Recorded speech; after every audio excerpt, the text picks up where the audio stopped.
Hi, welcome to Rusty's Man Cave. If you want to find out what's going on today at the Man Cave, make sure to stay tuned. I don't know, to me it sounds like it's the starter, which I believe is located right there. You just have to follow that big wire from the battery. Those bolts. And that shield and some other parts looks like, just to get to the starter. Now since these bolts have not been removed, and a lot of heat and cold passes by through this. Once you've broke all the bolts loose, now you can use your drill and just remove them with the knife. Yes sir, yes sir.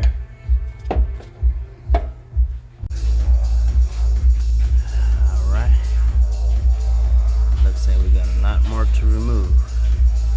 There's the oxygen sensor right there. I'm going to have to remove it with the crowbar because it's going to be pretty stuck. So you're going to apply it there.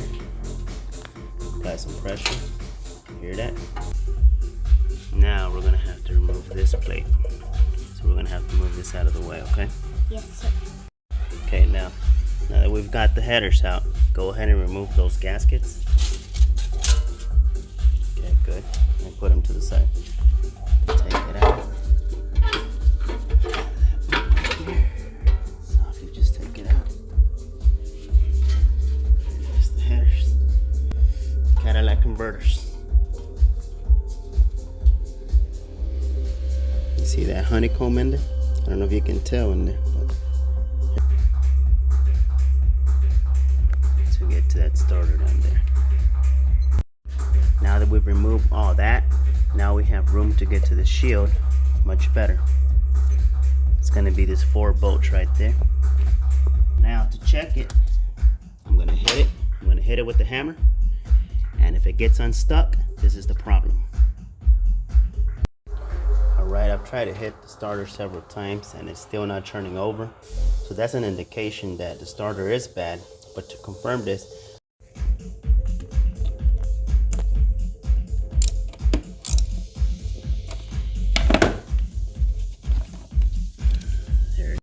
okay, now at this point we're going to disconnect this clip, and then we have to remove the ground wire.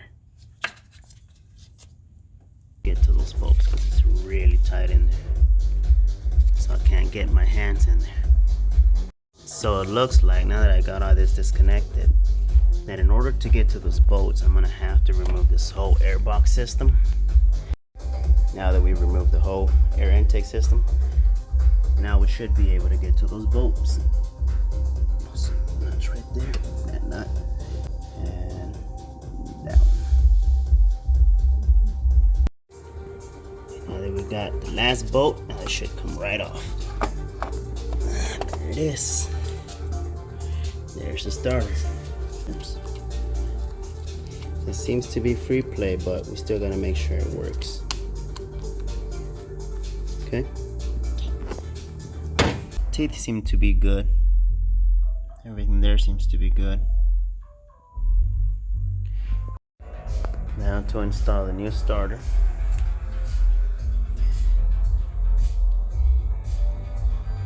There. Works, even though it's a new part, doesn't matter. I'm going to install it and try it out just like that.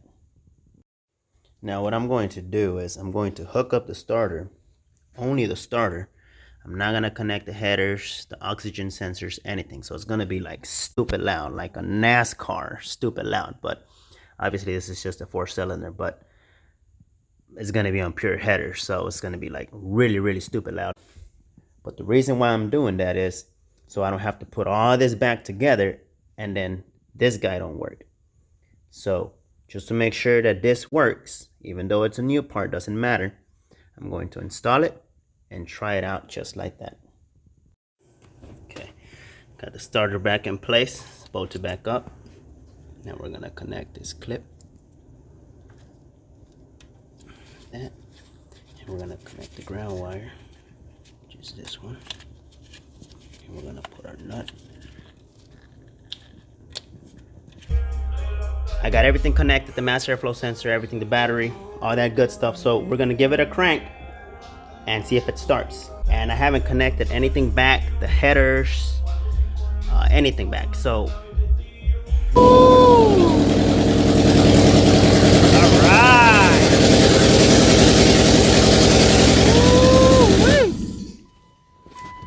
Yes, sir. Yes, sir. Yes, sir. Another one done by yours truly. Sit at the bottom, connect the oxygen sensors, and this should be ready to go. Now this next step, I like to use sandpaper and sand down these posts so it makes good contact. Now you don't have to do that, but I just like to do it to make sure that it always makes good contact and the alternator is charging the battery properly. That's what it's supposed to look like. Let's give it a start. Now remember before it sounded really weird, like a lawnmower or something. It's because it had no Cadillac umbrella. If you like today's car DIY, don't forget to subscribe and give it a thumbs up. So I'll see you next time at Rusty's Man Cave.